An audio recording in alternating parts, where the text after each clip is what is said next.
I tend to feel, maybe I'm wrong in this, that more women like autobiographies than do men. Men like fantasy and, science fiction and blah, blah, blah, and all that sort of thing.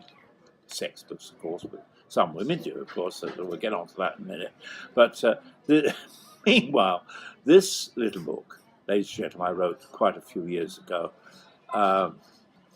in order mainly to get rid of my frustration and anger over a piano bar which I had in my house. I converted my little house down the road from this restaurant in Necha into a piano bar, and I put an old Steinway in it, lovely old Steinway. It was a beautiful bar right over the sea, became very popular, but was closed at least 4 times by a wicked woman next door who was very intelligent, very rich, and of course town halls like this, if they can feel they can have a little few pence or pounds of those riches, and they'll close you quite easily.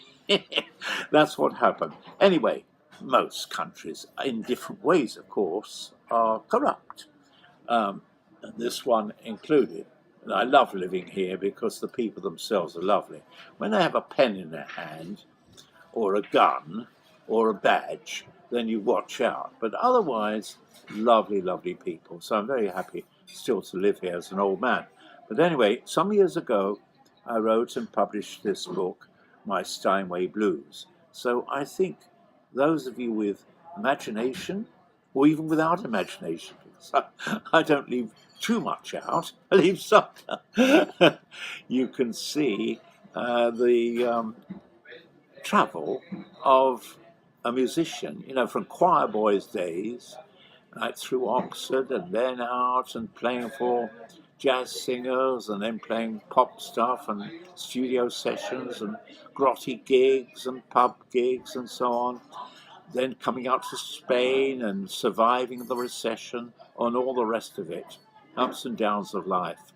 I think you might like this. To my philosophy now, which as an old man obviously has changed, although some say I haven't changed a bit. Obviously physically I have, but I haven't changed from the idiocy which I am loath to give up.